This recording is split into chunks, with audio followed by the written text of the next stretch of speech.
All right, guys, foundational movements. What is a foundation, right? When you think of the building that you're sitting in right now, you have a foundation underneath you, right? So right now we're in my basement of my house. My basement of my house, you can see the foundation, right? This foundation is what holds the rest of the house up, right?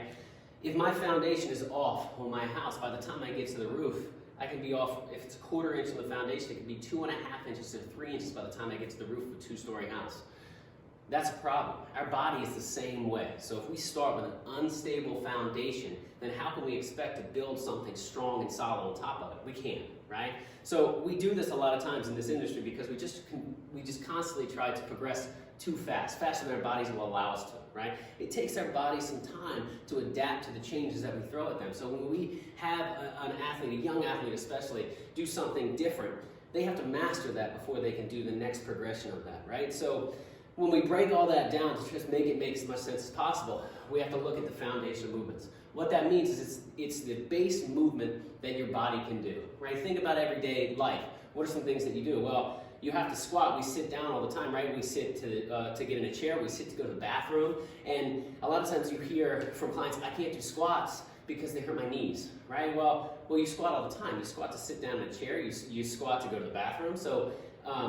So what is it that is hurting your knees? And a lot of times it's improper form, right? It's not fully understanding that foundational movement. So let's go back to the beginning, and we're going to start with the most important foundational movement that you can do, and that is a plank. I'm such a believer in the plank, guys, because it is the most important exercise that our body has to understand to then be able to progress and ultimately flourish in all the other movements that we can do. So let's go through the movement first, and we'll kind of just talk about some touch points, some things that you can use with your clients, with your young athletes, to get them to fully understand how right feels, right? And then you as a coach know what right looks like. All right, so let's start with the plank. We're going to go with a high plank, just for sake of argument. So we start here in our high plank, and the moment that you get clients or athletes to do this, you're going to see a couple things first, right? The first thing is going to be the setup, right? And the setup is before you even start. So have the client go from the knee, or the young athlete go from their knees, and see where they are. Are their hands way out here, or are their hands all the way in here, right? Because you know that that's not going to work, right? Our body needs everything in a straight line to maintain that stability, right?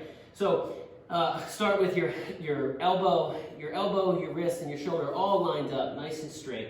Then you can get your back nice and straight first. So you start that way, so my back's nice and flat. What that means, I don't look like this old horse or cow that you see in a field sometimes, right? You're nice and flat. You start off with tighten those abs up. So you tighten the abs up. Naturally, what that's going to do is it's going to flatten out your back, right? So now, this is your setup. So I'm up here. I maintain that straight line, because a plank, in a metaphorical standpoint, like a plank of wood, right? Like what is holding this house up is a lot of planks of wood, straight, strong, sturdy planks of wood. So our body needs to be the same way. So a straight line from my ankle to my knee, to my hip, to my shoulder, to my head. All right, and I do that by a couple ways. First, I straighten my legs out, so I lock my legs out. Second, I tighten up my glutes. And third, I tighten up my abs. So it should be a lot harder to have a conversation as you hear in my voice. That means I must be doing something right because I'm working. So I'm locking it all down, and that's our plank. Lock it down, nice and straight, strong, sturdy. So it doesn't look like this, and it doesn't look like this. All right, it's nice and straight and strong. All right, maximum plank. We can do so many awesome things on top of that. And this is how I'm going to make it make sense.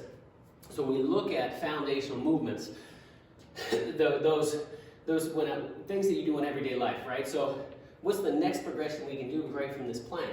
Well, it's going to be a push-up, right? So I can do a push-up the wrong way when we've seen it, right? This, whatever that is, or this thing like this. I don't know what that is, but that's not right. So we have to lock it down, and we do that by chasing the plank. So first, we lock the plank in, lock everything down, keep ourselves stacked over top. Now the only thing that should move is our shoulders, our scapula, our elbows. That's the only thing that moves here. Everything else is locked down, because now I'm just moving that plank, right? All right, that's our push-up. Now once we master that, we can then move on. So now let's say that your client or your young athlete is having a hard time doing a proper push-up, right? They just can't quite get it. Well, what would you do? Well, I would have them go back like we did for the setup of the plank, lock it down, keep everything straight, and go from the knees. Still, the only thing moving, my glutes are still engaged, my hips are still strong, my abs are still tight, The only thing that's moving is my elbow, my shoulder, my scapula, right? All right, so that's our push. So we did a plank, and we did a push. The opposite of push is a pull. So you see I have these TRXs set up here. One of my favorite pieces of equipment to use in a gym, okay? Or anywhere for that matter. So I'm gonna teach an athlete how to do a pull. Well, if we're not maintaining the plank, kind of see my theme here, if we're not maintaining the plank, it's gonna look like this, right? But you know that there's something just so it doesn't quite look right. Or it's gonna look like this weird thing like this. Again, I don't know what that is, but we know that that's not what it's supposed to look like. So what's the setup? The setup is nice and straight and strong. Chase your plank, so you start at your end point. So I finish in this plank with my abs tight, my legs straight, my head is up, and then I just drop down without shifting anything else. So the only thing that's moving are my elbows, my shoulders, my scapula. And if I chase the plank, it feels a lot better. Definitely feels more effective because it is more effective. So we have a plank. We have the importance of chasing the plank to do a push-up. We have the importance of chasing the plank to do a push, right? Or to do a pull. So we did plank, we did push, we did pull. Now let's get into the squat. So a lot of times, if your young athlete is having a hard time doing a squat, their squat kind of looks like this, right? It's shifting forward. Heck yeah, you're gonna hurt your knees because you can feel that weight shifting forward. So where we make mistakes so much is we take that athlete, that young athlete, or even our older clients that can't do this. This is what their squat looks like, and then we go, okay, well let's give you dumbbells. Let's give you a medicine ball. Let's put a bar on your back and have you squat. Well, if my squat looks like this, imagine what it looks like when I have a bar on it. Gravity is amazing. It works one way, straight down, right? So if I have a bar on my back and I'm not chasing my plank, right? And I got this big arch in my back like this, and that weight's pulling straight down. Unfortunately, there's one thing that's really gonna take a hit on that. That's gonna be our lower back, our spine. We don't want that, okay? Coming from motocross background, broke my back twice, 5 vertebrae. If I do this exercise wrong, if I weight my spine wrong, I'm in pain for a long time, right? So it has to be done correctly, and you can do that by chasing the plank, right? So let's talk through a couple points on the squat. Your squat, first, start in your standing plank, right? So I'm up here. My legs are strong, they're straight, my glutes are engaged, my abs are tight. Now I have a straight line from my head to my shoulder, to my hip, to my knee, to my ankle, right? That's my finish point. Whether I have a ball in my hand, a bar on my back, dumbbells in my hands here, right? This is where I need to finish.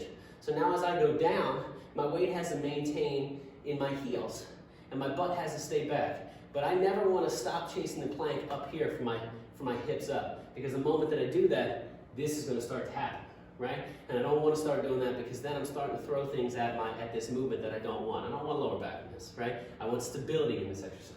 So as I tighten it up, tighten my abs up, I start to bring my hips back like I'm sitting back in a chair. My knees stay behind my toes. What that means is it doesn't look like this. It stays back, right?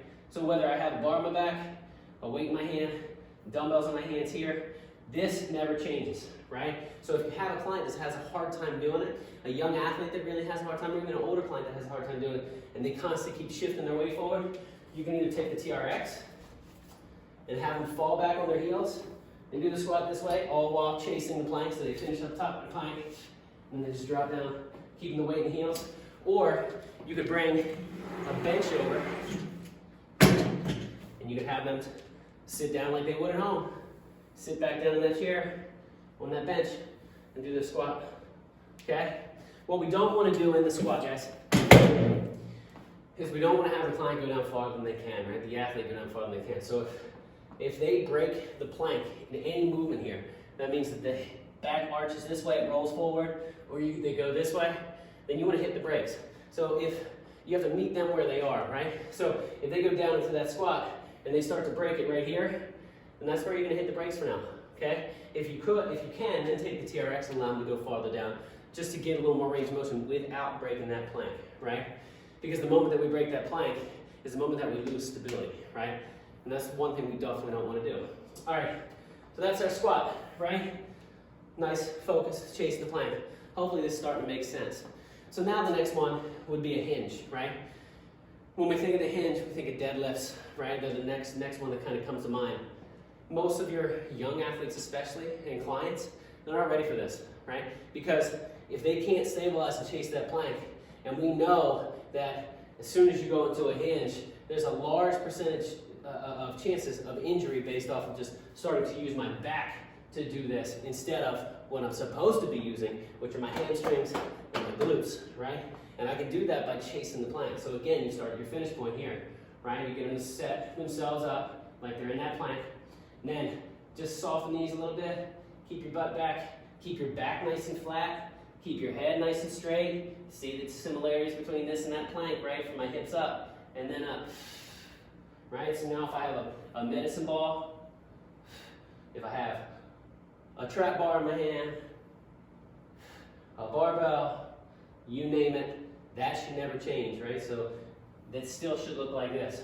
A great warm-up to do using these TRXs is to get your clients just to move their hips. You can have them do that hinge using that TRX. Like that. One of my favorite warm-ups to do. All right, so we got the plank, most important one. We got the push, we have the pull, we have the squat, we have the hinge, and we got one more. That's one of my favorites, that's the rotation, okay? Rotations are in pretty much every athletic sport that we have, right? You have to rotate, whether you're throwing, whether you're swimming even, playing basketball, volleyball, you name it, hockey, lacrosse, all these sports, baseball have rotations in them, right? So what I'm going to do is I'm going to show you what a rotation is supposed to look like. All right, I'm going to take this band over here, a nice light little resistance band, okay? When you watch a boxer, right, or a baseball player that's hitting the ball, or if they're a boxer, they're making that punch, right? They don't turn above the hips. It's not just this. Because let me tell you something, if I'm boxing that guy, and they're turning above the hips, I'm not afraid of that hit. What I am afraid of is the moment that hit comes from the ground up, the moment that they use their whole body weight, their force from the foundation up, boom, to take me out. Then I'm going to move a little bit, right? Same way with that hitter. If that hitter's trying to swing up here, then I know I'm not going to get much power. There's not going to be much power coming out of that, right? So how do we teach that? By chasing the plank. So I start upright with my arms out. See some similarities here? Nice and straight. Everything's locked down. Now I just soften my knees a little bit, and I'm going to turn this foot. Now as I turn this foot, my whole body as one cylindrical movement is going to turn and rotate together. Just like that. So what you're not going to see is this. Okay? That's what you don't want to see. Now you don't want to see this. Right? Everything's moving as one together. Right? Nice straight line from the head through the chest, down to the floor. One solid motion. Now you can do that with medicine ball, partner tosses, the resistance band. You can even use the TRX here, and you can do different rotations with it, right? Where I fall down and I rotate up. Let my hips come with me. All right, guys. Foundation movements, there's 6 of them. Most important one is the plank. So when you look at that, chase the plank. In every exercise you do, I promise you're going to have better results. You're going to have stronger clients. You're going to have stronger athletes. And more importantly, you're going to have healthier, more stable, and taking as much risk out of as possible in these exercises, right? Don't progress unless you're ready for it. Own the foundation movements, and you will get better, I promise. All right, guys, thank you so much. Appreciate it. Bye.